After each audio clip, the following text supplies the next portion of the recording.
I was not always confident. Even with some hair, I still have my days, but I have come a long way. I knew very early on I was going to lose my hair due to chemo.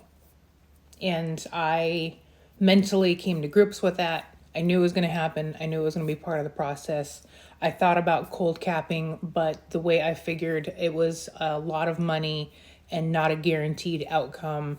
And I didn't want to add any extra stress to an already stressful diagnosis. So I did not cold cap, and I just figured whatever happens, happens. So at home, most of the time, I was comfortable being absolute bald. I felt like a freaking badass. I felt like a warrior. I knew it was just part of the process. When I went out, I didn't want to draw extra attention to me. So I always covered my head one way or another. But after a while, and I gotta say, it's probably helpful that I was on TikTok and I've connected with a bunch of other, cancer patients, which has been super amazing. And I'm also in Facebook cancer groups. And so I have seen so many bald women that I think I've kind of become desensitized to it. There was one day at the cancer center, I was getting a chemo and I happened to be in the same pod as this other lady, and she was bald, didn't even like bring in a hat. She was just rocking it. And I happened to glance over at her and I was like, she is freaking gorgeous.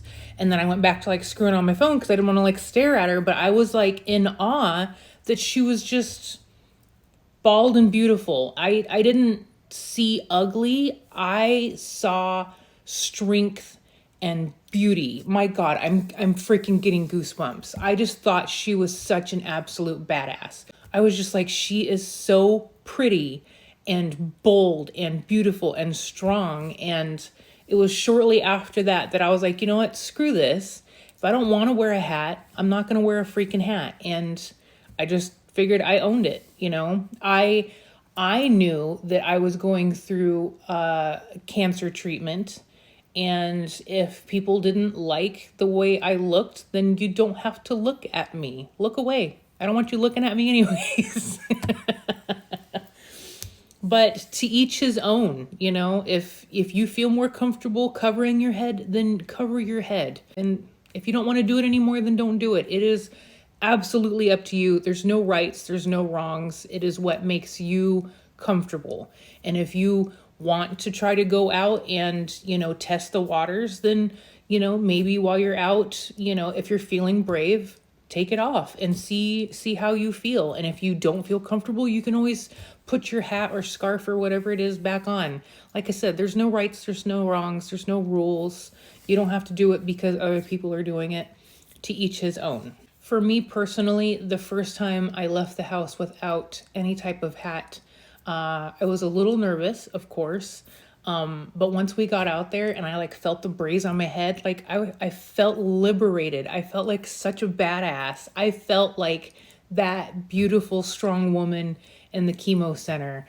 And yeah, the rest is kind of history. I mean, there was still days where I would still wear a hat if I wanted to. But I no longer sweated it. I didn't care anymore.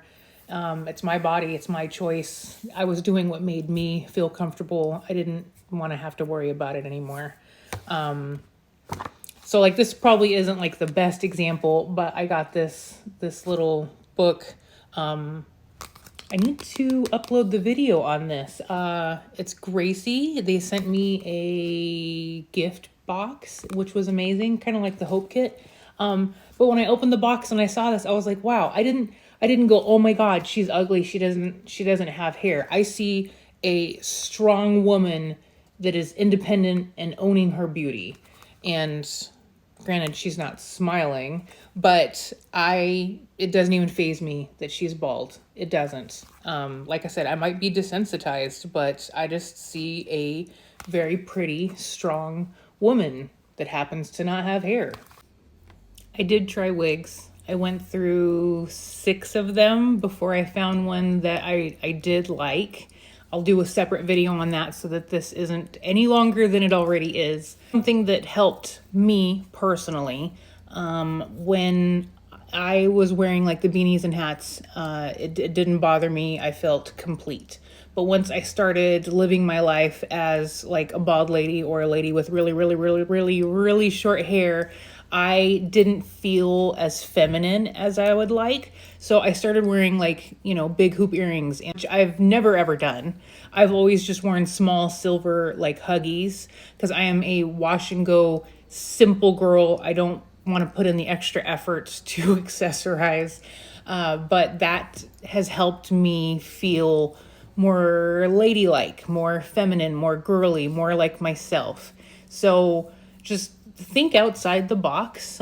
Maybe if you don't typically wear makeup, try a little bit of makeup, or, wear your favorite clothes, or even if you're just sitting around the house, dress up a little bit, just do something that makes you feel good. Like I said, there's no right or wrong. There's no rules. I did see a lady recently, actually, in one of the cancer groups, and for her, she wears a lot of turbans, like the scarf wraps, and she has a lot of like big, beautiful brooches that she'll clip on the front of her brooch, and some of them have little dangly bits that are really pretty. And for her, that helps her feel more feminine and pretty. And I thought that was really smart, and yeah, just think outside the box. It doesn't have to be hair that makes you feel feminine or pretty. Do what makes you feel good. And just remember that even though your hair is gone, sister, your crown is still there, okay? You are still beautiful and strong inside and out. So don't let that get you down, okay? You are more important than your hair. Okay. I love you. I'll talk to you later. Bye.